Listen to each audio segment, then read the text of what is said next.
Sir இருங்க sir, ஒரு நிமிஷம் ஒரு டவுட் மட்டும் சொல்லிடுங்க. அப்போ உங்களுக்கு ரெக்வஸ்ட் கொடுத்தா 1 மந்த்தில் கொடுத்துருவீங்க அப்படி தானே? நல்லார்பட்டி மக்களே தெரிஞ்சுக்குங்க, யார் இருந்தாலும் லெட்டர் கொடுத்தா 1 மந்த்தில் சார் வந்து அளந்து அத்துப்பாட்டு கொடுத்துருவாரு. பார்த்துக்குங்க சார். சார் எத்தனை வருஷம் சார் அவங்க சென்னையில் இருந்தாங்க, நான் ப்ரூஃப் தரேன். விவசாய கார்டு அவங்க இன்னைக்கு தான், அவங்க வந்து 1 மாசம் தான் ஆகுது, வந்து 4 மாசம் தான் ஆயிருக்கு சார், வந்து 4 மாசம் தான் ஆயிருக்காங்க சார், வந்து 4 மாசம் தான் ஆயிருக்கு. ஏற்கனவே எங்க தாத்தா 14 ஏக்கர் கரை பண்ணி கொடுத்துட்டாங்க. ஏற்கனவே எங்க தாத்தா 14 ஏக்கர் கரை பண்ணி கொடுத்துட்டாங்க.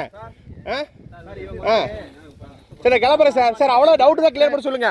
இவர் தான் சொன்னாரு ஒரே மாசத்துல கொடுத்துருவோம்னாங்க. சொல்லுங்க சார். இதே மாதிரி எல்லா நிலத்துக்கும் அளந்து கொடுத்துருவீங்களா சார்? எல்லாத்துக்கும் இதே மாதிரி அளந்து கொடுத்துருங்க சார். சார் இதே மாதிரி எல்லாத்துக்கும் அளந்து கொடுத்துருங்க சார். இதே மாதிரி அளந்து கொடுத்துருங்க. நான் ரெக்வஸ்ட் தான் சொல்றேன், இதே மாதிரி அளந்து கொடுங்க. பாக்க நான் வரேன், அடுத்த வாரம் வரேன், பிஓ சார் ஆஃபீஸ்க்கு வரேன். இதே மாதிரி எல்லாத்துக்கும் அளந்து கொடுத்துருங்க. அது 40 வீடு கொடுத்தீங்களா, மனு கொடுத்துருக்காங்க, பாத்துக்கலாம் பாத்துக்கலாம். அதே சார் பாக்குறேன், வரேன் சார், நாங்களும் வரேன் சார். இதுக்கு மட்டும் என்ன உத்தரவு வந்துச்சு சார்? எந்த ரெக்கார்ட்லயும் உயிர் வந்து லீகல் டாக்குமெண்ட் கிடையாது. கவர்மெண்ட்டுக்கு வர வரி நீங்க வேணா தடுக்கிறீங்க. பத்திரப்பதிவு ஆபீஸ் எதுக்கு அப்புறம்?